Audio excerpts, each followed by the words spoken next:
ദൈവകരുണയുടെ നൊവേന 7-ാം ദിവസം. ധ്യാനം. എൻ്റെ കരുണയെ മഹത്വപ്പെടുത്തുകയും വാഴ്ത്തുകയും ചെയ്യുന്നവരുടെ ആത്മാക്കളെ ഇന്ന് എൻ്റെ സവിധയെ കൊണ്ടുവരിക. എൻ്റെ കരുണക്കടലിൽ അവരെ മുക്കിയെടുക്കുക. എൻ്റെ സഹനത്തിൽ ഏറ്റവും അധികം ദുഃഖിക്കുകയും എൻ്റെ ചൈതന്യം ആഴത്തിൽ ഗ്രഹിക്കുകയും ചെയ്തിട്ടുള്ളവരാണിവർ. ദയാപൂർണമായ എൻ്റെ ഹൃദയത്തിൻ്റെ ജീവിക്കുന്ന പ്രതിരൂപങ്ങളാണിവർ. ഈ ലോക ജീവിതത്തിനു ശേഷം സവിശേഷമായ ഒരു ശോഭയോടെ അവർ പ്രകാശിതരാകും. നരകത്തീയിൽ അവരിൽ ആരും നിബന്ധിക്കുകയില്ല.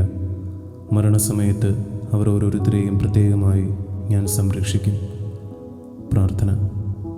ഏറ്റവും കരുണയുള്ള ഈശോ, അങ്ങയുടെ ഹൃദയം സ്നേഹം തന്നെയാണല്ലോ. അങ്ങയുടെ കരുണയുടെ ആഴത്തെ പുകഴ്ത്തുന്നവരുടെ ആത്മാക്കൾക്ക് അങ്ങയുടെ ഹൃദയത്തിൽ അഭയം നൽകണമേ.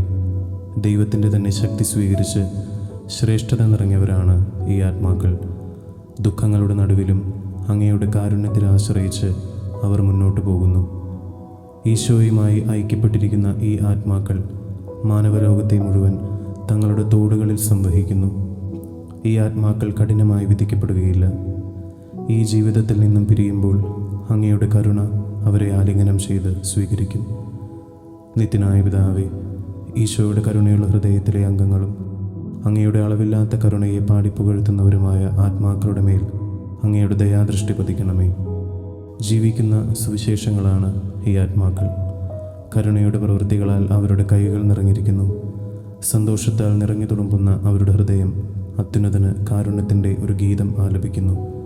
അങ്ങയിൽ അവർ സമർപ്പിക്കുന്ന പ്രതീക്ഷയ്ക്കും ശരണത്തിനും അനുസൃതമായി അവരോട് കരുണ കാണിക്കണമേ എന്ന് ഞാൻ അങ്ങയോട് യാചിക്കുന്നു. അങ്ങയുടെ അളവില്ലാത്ത കരുണയെ പുകഴ്ത്തുന്നതുവരെ ജീവിതകാലത്തും പ്രത്യേകിച്ച് മരണസമയത്തും സംരക്ഷിക്കുമെന്ന ഈശോയുടെ വാഗ്ദാനം അവരിൽ പൂർത്തിയാകട്ടെ, എപ്പോഴും എന്നേക്കും.